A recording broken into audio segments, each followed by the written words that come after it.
So a friend of mine, well, maybe friend's a strong word, an acquaintance of mine, the ignore gender, recently made an abortion video. And I don't usually talk about abortion because since most of my viewers and my colleagues are left-leaning, it's safe to assume they're pro-choice, and I do not want to raise that argument and, get you all upset when you're not going to change my opinion, I'm not going to change yours.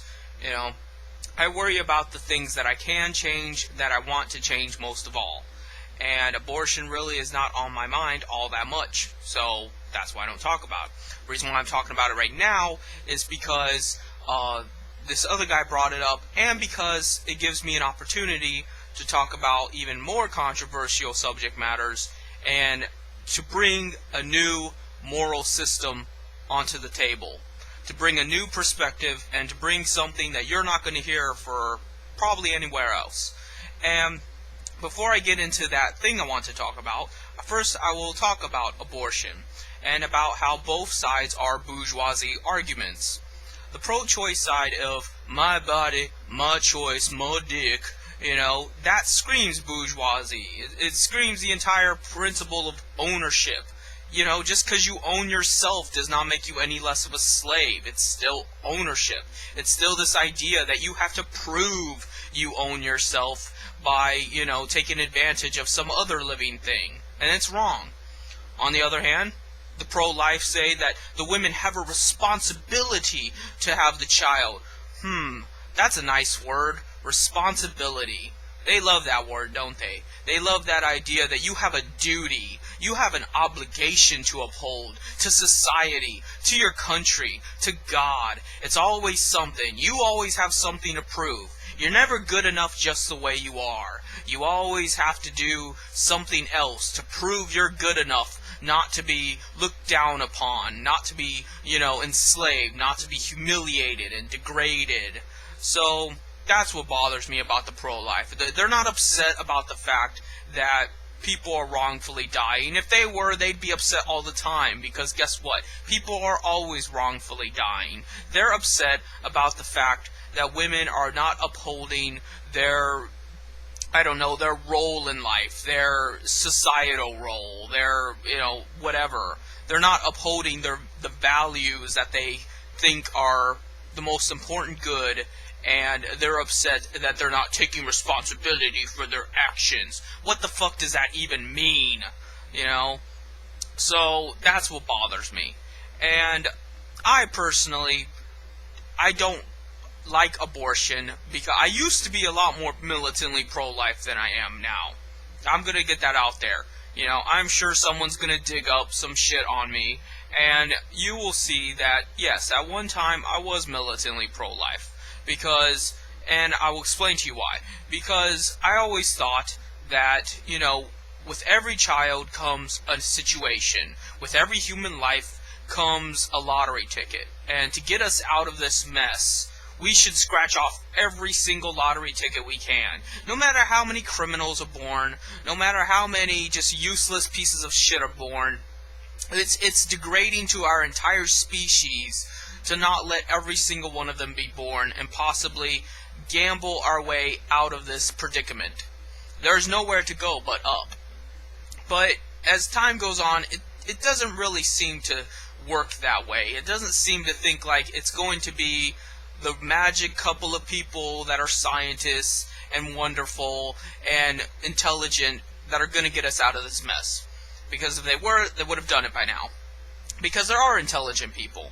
Very talented people, but, as talented and as smart and as good as they are, they're never going to be able to change the super organization, the superorganism.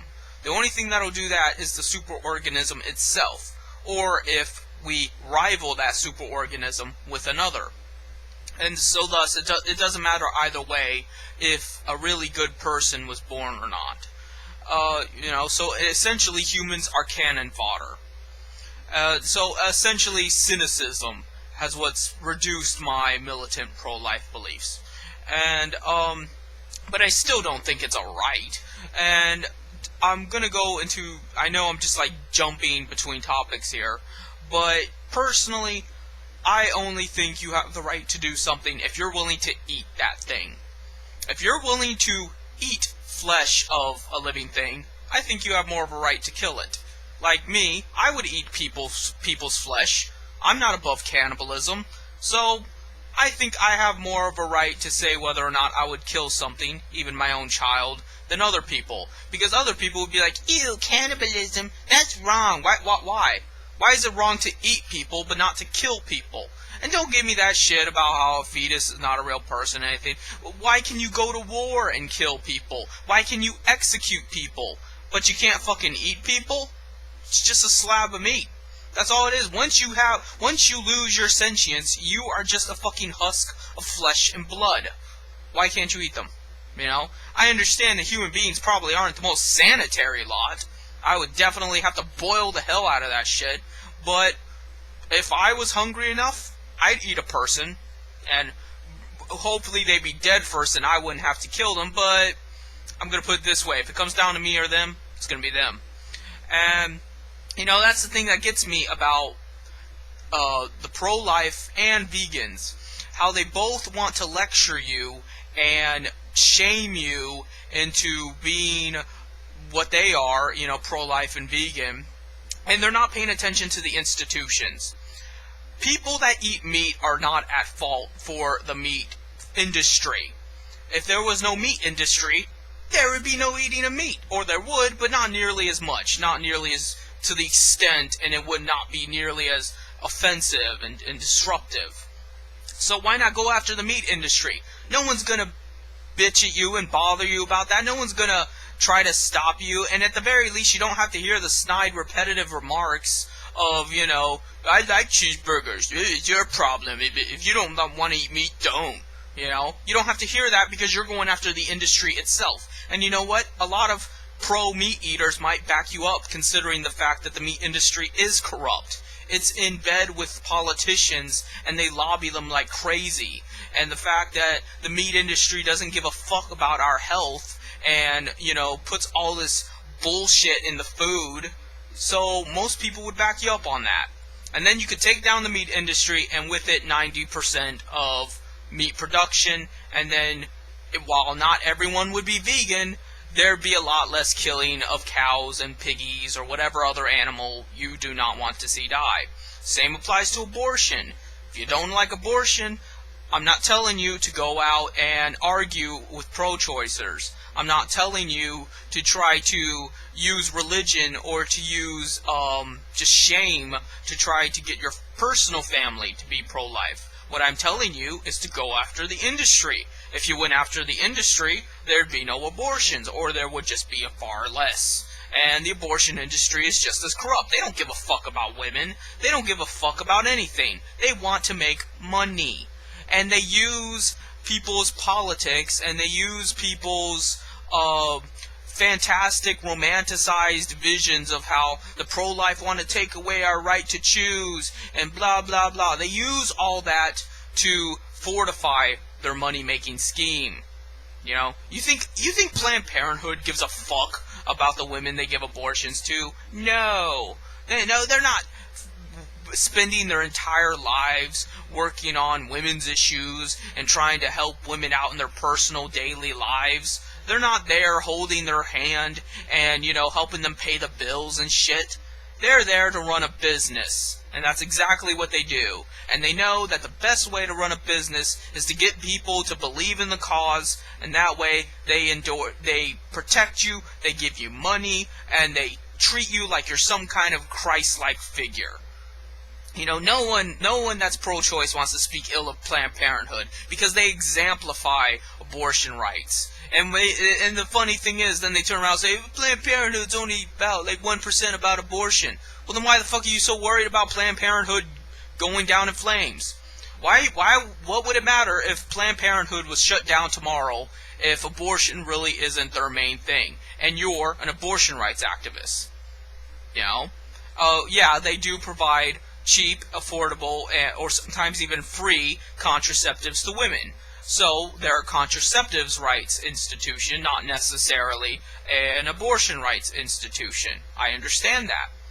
But why then would you get so pissed off if there suddenly wasn't a Planned Parenthood? Is Planned Parenthood the only place where you can get cheap, affordable birth control? Is Planned Parenthood the only person that cares about what you think constitutes a right to your body?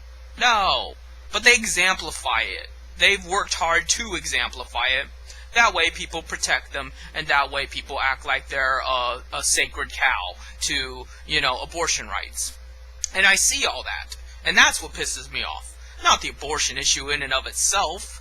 Most likely, the person born is going to be a moderator, or some little fuckhead defending moderators, or some moderate fuckhead who's like, well, moderators are bad, but they're not that bad. I could live with either three of them dying. That would make me very happy. So in actuality, there's more reason for me to be pro-choice than not. So that's not the issue here. The issue here is that Planned Parenthood is this huge monolith institution that makes all kinds of money and really doesn't do all that much for women or for anybody else. But because of this story they've made up for themselves, we cannot possibly have women's rights and abortion rights without fucking Planned Parenthood. They make this institution. They're the brains behind all the bullshit. Planned Parenthood is just a bunch of fucking crooked people like any other. They're just like Valve. They're just like Microsoft. They're just like Mark Zuckerberg and Facebook. They're just another company. They're another corporate shillhead that, wants to make their money and keep making money till the day you die. And that's it. So, that's my controversial topic. That will probably piss off some people, but it needs to be said. The fact that cannibalism isn't wrong, abortion isn't necessarily wrong, but the way it is now is, and the fact that if you're going to be mad about something, get mad at the institution, not at the people. For example, why do people get mad at me, Jim Prophet? I don't have anything. I don't control anything. There is no reason. That's why I get so pissed off at moderators for fucking banning me. Because I cannot affect all that much. I do not own any capital. I do not own resources. I cannot enslave you. I cannot force you to do something you don't want to do. The worst I could ever do is fucking stab you. And that's if I get the chance to, and it's not like I'd probably get away with it anyway. So, if that's all I can do to you, literally, then what the fuck's your problem with me? Why don't you get mad at people that are actually affecting your life and are bigger than the individual, are bigger than just some asshole saying some ignorant shit, some hateful shit, some shit maybe you just don't like, even though it's not particularly ignorant or hateful, as in my case, where I don't really say ignorant or hateful shit, but get treated like it. Go after them. Pro-life, go after Planned Parenthood. Pro-choice, go after the church. Vegans, go after the meat industry. Go after the institutions, not the people. The people can't do shit. Maybe they could if they organized, but they're not going to. That's what I'm trying to say here.